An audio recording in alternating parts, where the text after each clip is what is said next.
Ladies and gentlemen, this podcast is scheduled for one fall. Dude, I'm not reading the rest of this. You don't even pay me. Just click your button, start the show.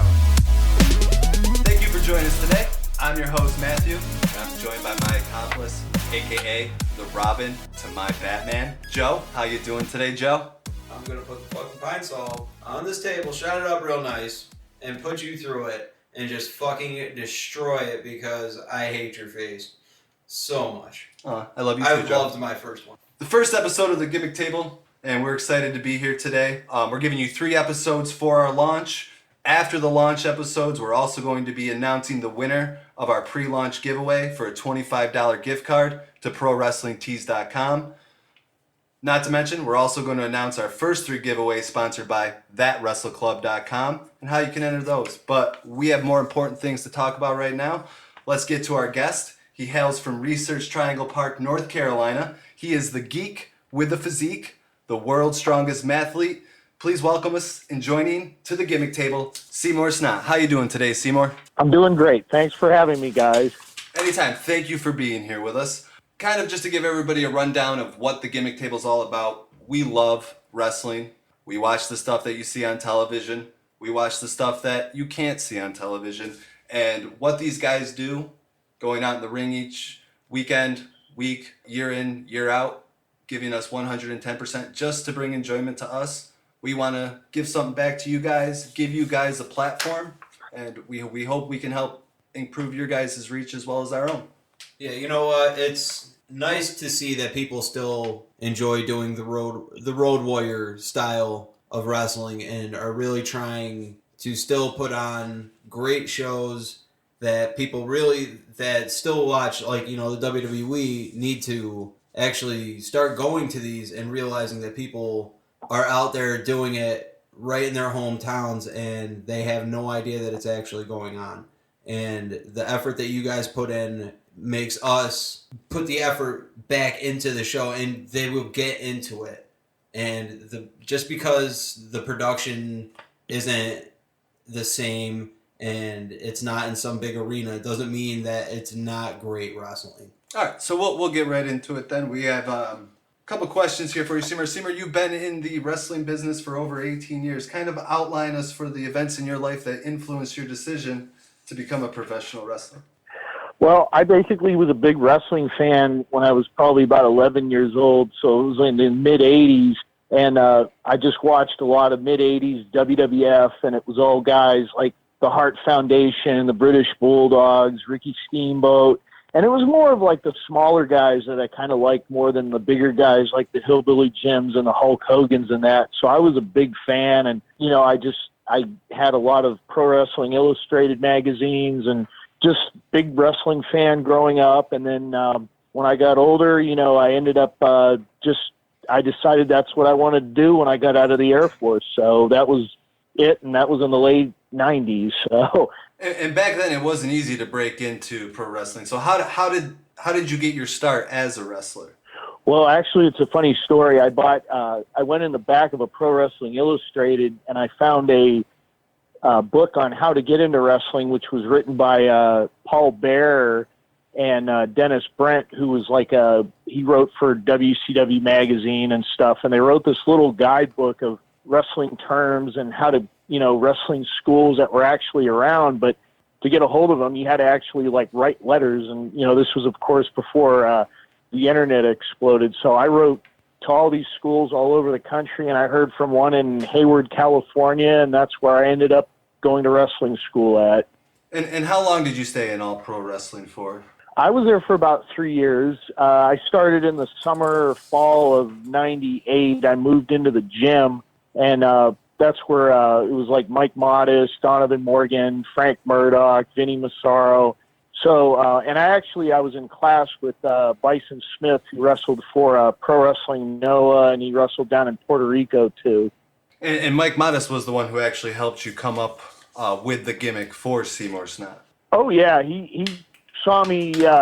We were actually in class one day, and everybody was goofing around, and there was a bike helmet And I put it on. He says, "Oh, put these glasses on." He goes, "You look like a nerd." He goes, "That should be your wrestling gimmick." And sure enough, a few months later, that's how I made my debut. One half of the Snott brothers. So, how important what would you say Mike Modest was to your career? He was pretty good. I mean, he taught me a lot, and he was a really good trainer.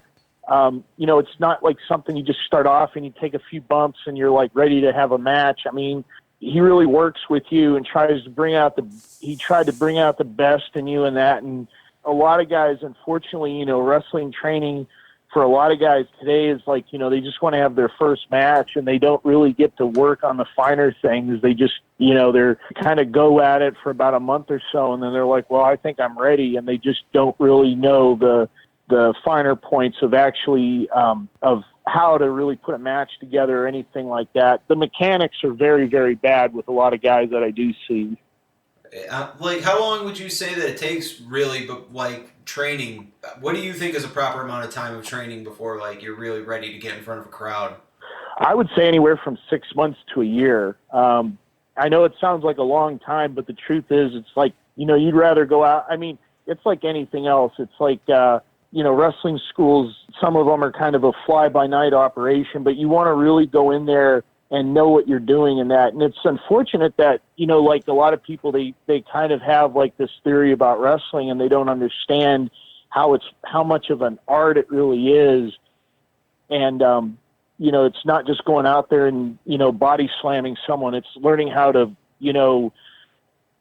perform in front of a crowd, and it's how not to, the finer points, like the mechanics and everything, like I've said before, but, it's just, everything from, anything you can ever think of from doctor, lawyer, cook, you have to learn things in steps and that. And pro wrestling is no different from anything else. You just have to learn along the way. And most good wrestling schools, they'll train you. And it's going to take time, but you have to have that patience and you have to have the time too to really, really understand what you're doing, because it's like Jim Ross has always said, this isn't ballet and that, and a lot of times you're putting your life in someone else's hands. So there's, there are a lot of serious injuries that can happen with it. So it's better to be safe than sorry. All right. And what was going through your head before your first match? Like, what was the experience like? It was just everything that I had learned in about 9 months. I was like, am I going to really use all this? Was there any preparation beforehand, or did you guys kind of just go out there on the fly and kind of do it in ring with the scripting, or did you pre-plan backstage, especially with it being a first match? Well, we basically went over a few things, and, there's things the one thing that I think I was definitely not ready for was I was supposed to be a heel. And I think what it was the crowd responded to a way that they liked us better. They liked the Snott brothers better as baby faces than heels. We were more believable. So I think that kind of changed things a little bit. So, but definitely, there's some of the things, you definitely have to prepare yourself for, because, you can't just go out there and be like, oh, I think I can do that, because, That's going to get no fun landing on your head. Yeah. What advice would you give to anyone about to have their first match? Just be calm. It's just your first match. Just relax. Don't let the crowd get to you. Was that strange going out there? there? If there is a crowd. Right. But hey, 10 people, 1,000 people, as long as they enjoy themselves, that's all that really matters. I mean, outside of the money aspect of it, but, it's that whole starving artist thing, I guess. Right. So you said that you see a lot of issues with people's technique nowadays and with lack of training. How can they improve on that? I would say basically that a lot of it is just, stop watching Monday Night Wrestling. Start watching more of old stuff. Amen. That's the best thing to do. Well, I think you enjoy it more than what you see now. Me being 32 years old, and I was fortunate enough to see a lot of good wrestling when it was live, and I kind of feel bad for fans today. If that's all that you're subscribing to is what you're seeing on mass media, you're missing out on a lot of good stuff.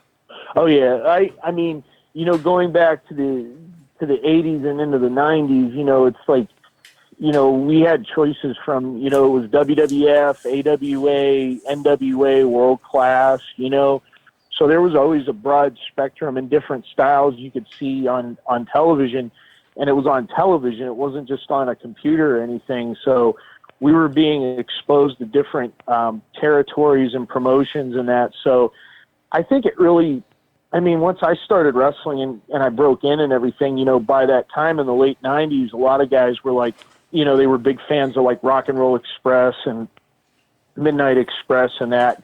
And then, you fast forward a few years and there's a lot of guys that don't even know who they are. So Exactly, yeah. Some people I talk to, I know a lot of younger people to me that watch wrestling, and I'll mention guys, and they have no idea who I'm talking about. It's really unfortunate that some people don't know who guys like the Dynamite Kid are. Exactly. It's the roots. It's like if you listen to music, a 21-year-old should understand the influence of the Beatles and should be able to enjoy a Beatles song the same way you're going to watch, Dynamite Kid wrestle a match, even though it happened 30 years ago. Right, and it's funny because a lot you could show some younger kids, say Shawn Michaels and Razor Ramon's ladder match, and they can't appreciate what it is because they're used to seeing guys like the Hardys jump off of 30-foot ladders every other week, or it's one thing after another most of the time now, and it's just all theatrics, and it's like breaking it down to like what that match was in its entirety and how it had never been done before. It's like some guys just don't understand that. Like that, people don't understand that there were guys that did not go to the top rope. Yeah, there's I think like especially like if you go back there, and once again dating myself, but there's like a lot of WrestleMania matches weren't set up for about they were set up in the fall, and nowadays it's like 3 weeks before WrestleMania a match is made, and it's like, really? Yeah, all fly by the seat of their pants almost. It almost seems if something doesn't work, they're so quick to scratch it and not actually give it an opportunity to improve. Right. And especially how in the past couple of weeks they've actually openly been admitting to their mistakes and then redoing the storylines on TV. So anyways, your career starts out in California with All Pro Wrestling. Then in about 2002, you move cross-country to North Carolina and begin wrestling for Southern Championship Wrestling. So what were the driving forces behind you uprooting your life and career across the country?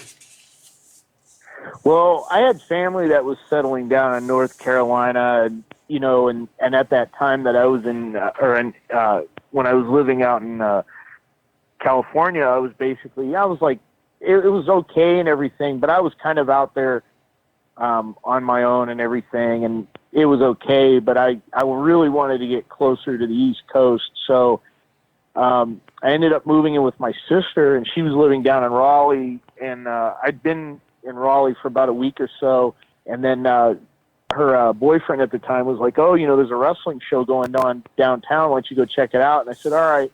So when I went to go down there, I actually brought a videotape and a promo picture with me, and I met the promoter, and I said, hey, if you ever need someone, I'm open to whatever you have. And I gave him my pictures and my video, and I said, if you could just take a look. And then like a few weeks later, he's like, oh yeah, he says, when I start back after Christmas, I'll put you on the show. So that's where I started with Southern Championship Wrestling, and that was basically like in January of 2002. Then you would go on to wrestle for them for a little over 2 years. You would actually be a tag team champion with Dexter Poindexter. Soon after they do close their doors, what was your most memorable match from that time? I had some pretty good matches with guys like Ollie Steele, and there was I won the North Carolina title from Caesar Augustus, and then basically like I did a hardcore nerd match with what was his name? I'm trying to think. I did one with another nerd, and that was in, I would say, probably May of 2002. We did the Silicon Valley street fight, and then we did that. The thing was like I really didn't have a lot of love for like hardcore wrestling or garbage wrestling. because a lot of it's pretty legit because you are breaking objects over each other and stuff. So, it'd be later on when I would basically start going more towards comedy because, you can actually do things without killing somebody. But yeah, I had a good time in SCW, and I did some other local shows around here. I went up to Virginia a couple times. So that was pretty much most of the early 2000s that I was spending here in the South. And now speaking of comedy, you like to use the silly string as snot. Kind of elaborate on us how that came to be. That came up from an idea someone told me. They said when I came out to the ring, I should have something to where I kind of like shoot snot out. And I said, well, I'll just buy some silly string and that'll work right there. So, and usually I think once I spray it on the fans, I get a big pop out of it. So yeah, I like to make the audience have a little bit of participation in my matches. Good. So Everybody loves some interaction. That's awesome. Have you ever thought about bringing tissues as well? I would call them the snot rags. I should probably have those at my gimmick table. So. Ooh, see, there you go. Yeah, just put some rags in some petroleum jelly or something. Ugh. Yes. Oh boy. I don't know how that one would go over, but I think you could just, get a nice logo of a big old snot block. Are you kidding me? Give those to people to throw out into the middle of the ring? They'd love That could it. be dangerous. Get some guys slipping on some petroleum jelly. So then in 2006, you returned to GOUGE, who was actually run by the former founder of Southern Championship Wrestling. So how did these two organizations, same founder, kind of differ from one another?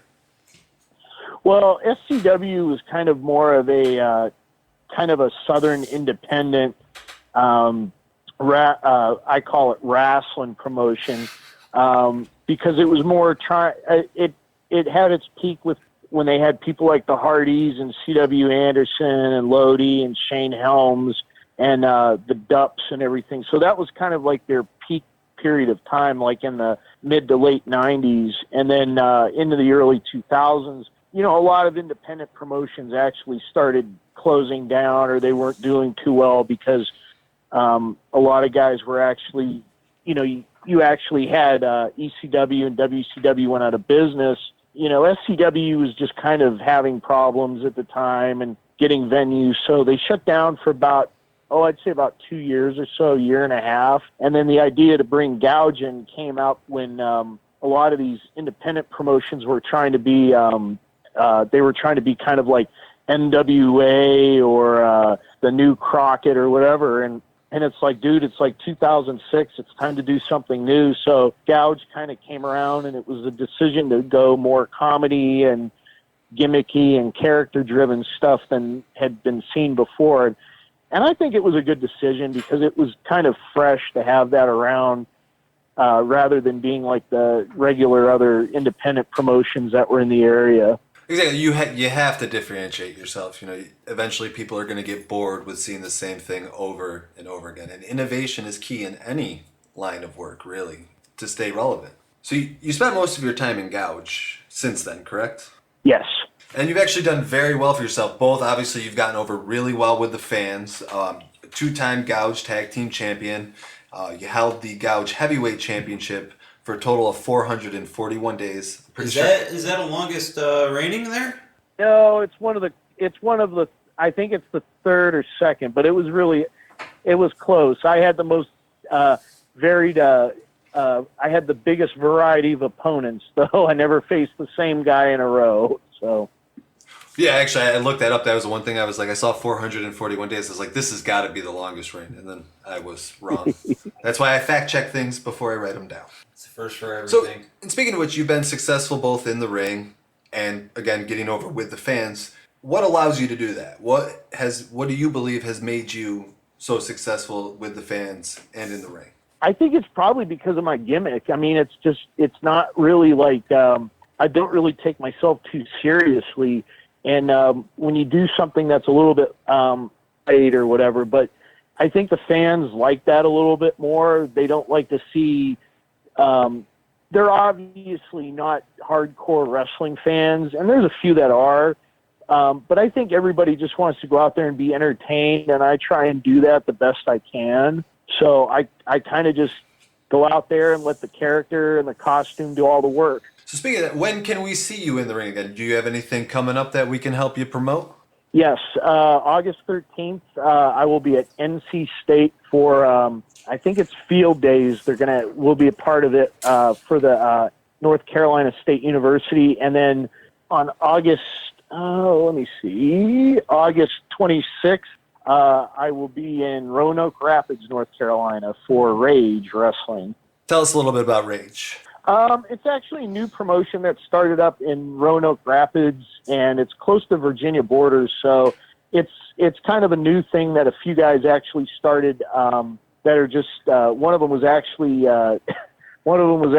Caesar Augustus, the first guy that I beat for my first title. So he's started up a wrestling group that basically goes to high schools and churches, and it kind of does more of the charity shows. So it's fun to be a part of because kids are always fun to entertain because they just love the character and they love getting sprayed with silly string. So it's an easy time for everybody.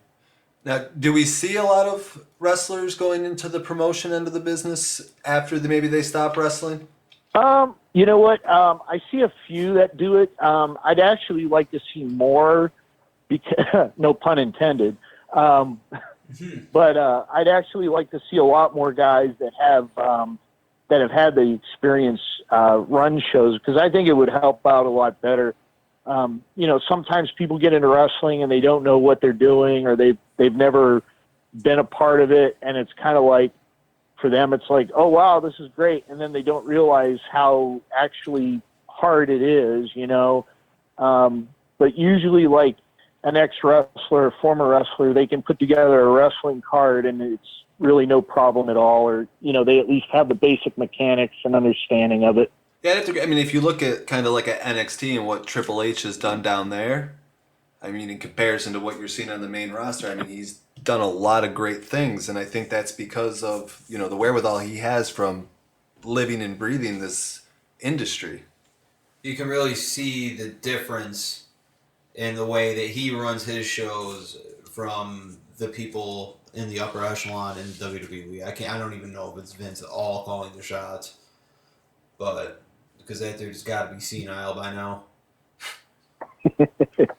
Yeah, I do enjoy the NXT product. I think it's probably one of the best products they have out there. I'd actually like to see NXT get a syndicated TV deal, because the only syndicated wrestling I really watch is Ring of Honor, and I like that show, but I think if WWE had more shows like they did back in the 80s, I think it'd be a little bit more enjoyable product, and you could actually get used to the wrestlers more than you do on a Monday night or Thursday night or Tuesday night show, excuse me. Yeah, I don't get that whole thing, how they do the Monday, Tuesday back to back. It's a lot of wrestling for somebody to, watch. Well, and the way that you have to digest it nowadays, you got to watch what's on TV, and then after that, if you want to get what is going to be going on the next week, you have to watch 2 hours afterward on the network. And it's like, I would definitely like to see NXT have their own show in an actual time slot on like a Friday or something, so I could record it and just go back and watch it without having to have internet connection. That would be a beautiful thing. And then I wouldn't have to worry about watching Raw and SmackDown.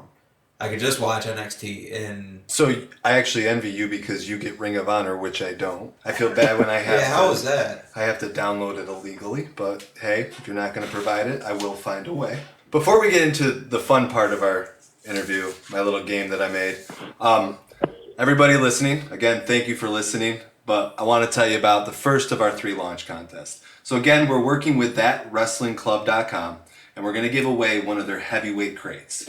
It's a value of about $34.99. It comes with a bunch of awesome wrestling memorabilia. Before getting in conjunction with these guys, I did a couple of reviews on them, made sure that what they were giving out was good stuff, and they are one of the best rated wrestling boxes out there. So all you need to do is go to gimmicktablepod.com, and there will be a link for our launch contest number 1, and you can see how you can enter and how many ways you can enter. So free stuff just for listening and exposing yourself to new things. How can you not love that? We got a little fun for you here, Seymour. I'm going to name a historic figure for you. And I want you to tell me what the name of their finisher should be. All right? All right. All right. The first one is going to be Genghis Khan. That's an easy one. I'd give him the Mongolian spike. Nice. Good choice. All right. Andrew Jackson. Let me see. Andrew Jackson. I gave him the abdominal stretch. It's an old school move, and I think he'd appreciate using something like that. Of course, I'd probably call it like the Declaration of Independence or something. But George Washington Carver. I'd have him. I'd have his finisher be a headbutt, but I'd call it the peanut butt. See, I was thinking for him, flying elbow off the top, and you call it the peanut butter jam. All right, what about Winston Churchill? Oh, that's an easy one. He'd have to use the power slam like the British Bulldog. Nice, yes. Good choice. Oh, man. Yes. Confucius? I'd call him the philosopher's hands of stone, so he'd probably use a knockout punch. Gonna go big show on us. And what about Gandhi? What kind of finisher would he use? I would have him use a big splash off the top rope, the frog splash, but I'd call it the big gulp. I think that might be the winner.